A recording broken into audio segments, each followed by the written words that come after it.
Welcome to Boracay!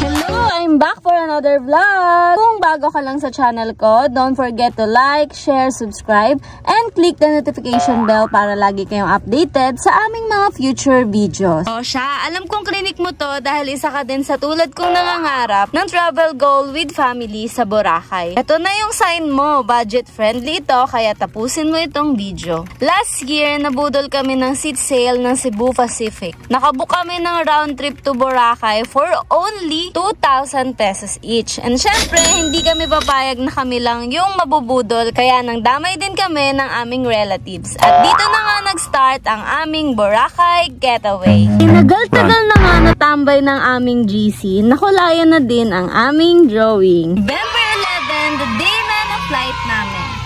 At 11:40 ang open ng boarding gate. Pero syempre, dahil maagap kami, 11 AM pa lang, nasa airport na kami. Doon, kumain kami ng KFC.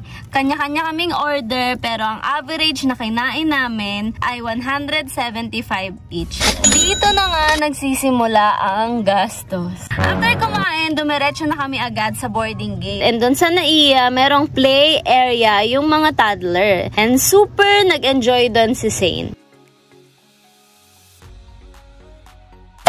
Comment down below if you want na gumawa ako ng separate video about tips when traveling with toddler.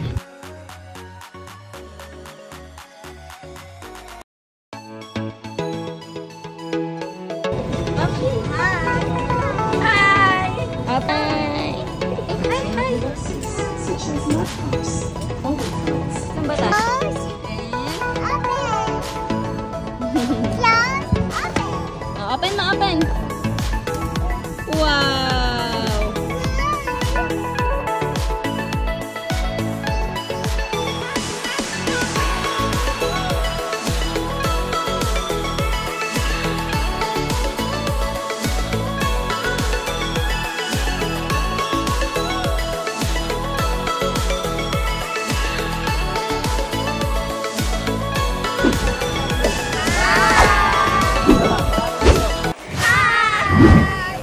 Forward at nandito na nga kami sa Boracay Airport. Sa accommodation namin kami nag-purchase ng Land Transpo Balikan from Caticlan Airport to Boracay Island. Round trip na yan. This costs 950 each only. Walang bayad yung bata, 5 years old pababa. Sa pag-book namin ito, nabawasan yung hassle namin sa pag-aantay, pagpila, kaya tuloy-tuloy lang yung biyahe namin. From Caticlan, Boracay Airport, sumakay kami ng van papunta sa port, then sasakay doon ng boat papunta sa Boracay Island, and mag-i-trek naman papunta sa aming accommodation. Take note, lahat yan kasama na sa binayaran namin na 950 round trip.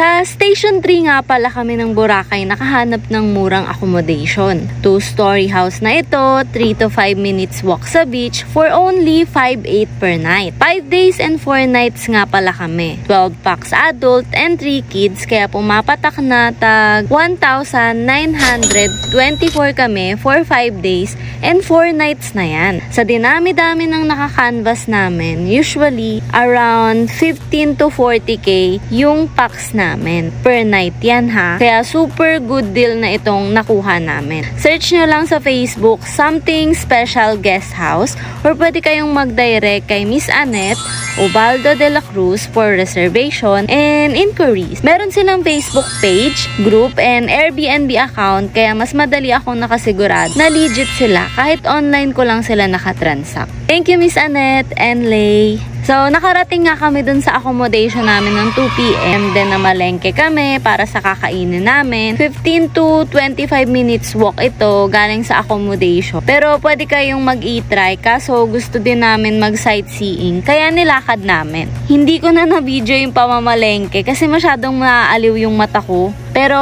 naka 313 each kami doon. For 4 meals na namin yun. O, diba? Feel at home talaga sa accommodation namin kasi pwedeng magluto dito. After namin magluto, sa pagod, nakaidlip kami, nagising ng gabi, at hindi na kami nag-aksaya ng panahon, naglakad-lakad na kami, at nilasa ang ganda ng Bora.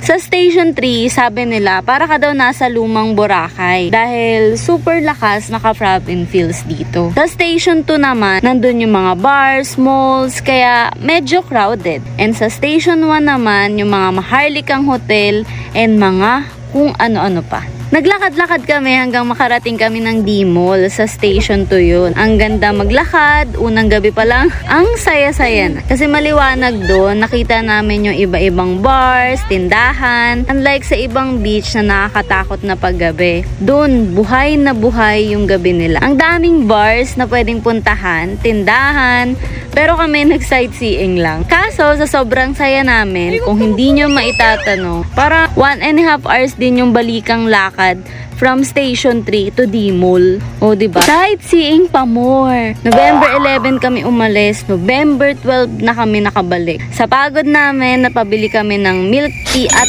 tinapay. Naka 180 each din kami. And syempre, pag-uwi, knockout. Second day namin, brand new day. Kinain na namin yung almusal na binili namin sa palengke. Tapos, we decided na mag-island hopping. Naghanap kami ng mura, madami doon mga tour guide, nag-aalok sa'yo, iba-iba sila ng price, kaya dapat magka-canvas ka talaga. Yung sa amin, nakuha lang namin ng 600 bucks. Again, walang bayad, yung 5 years old below. Dito, mapupuntahan nyo na to.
It's lunchtime! After ng mga activities, niluto kami. Ay, kumain pala kami. Dito sa lunch buffet, kasama na yan sa binayaran namin na 600 per pax.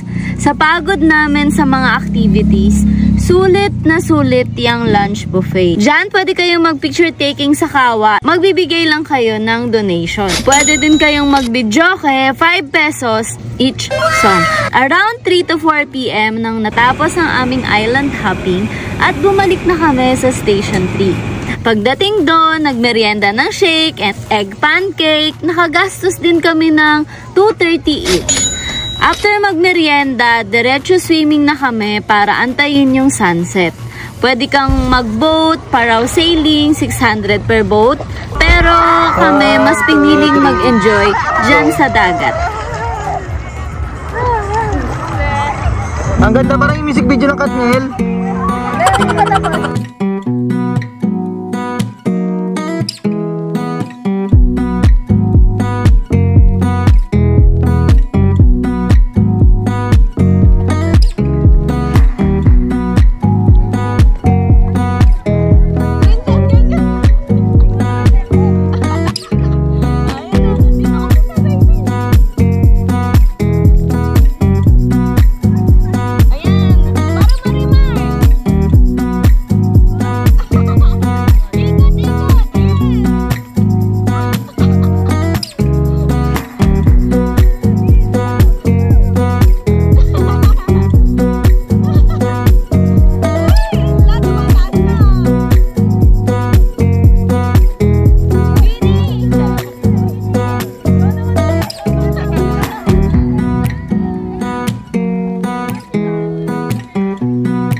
After sunset, umuwi na din kami, nag-dinner, yung kasama pa din sa napamalengkahan namin ng first day, at natulog.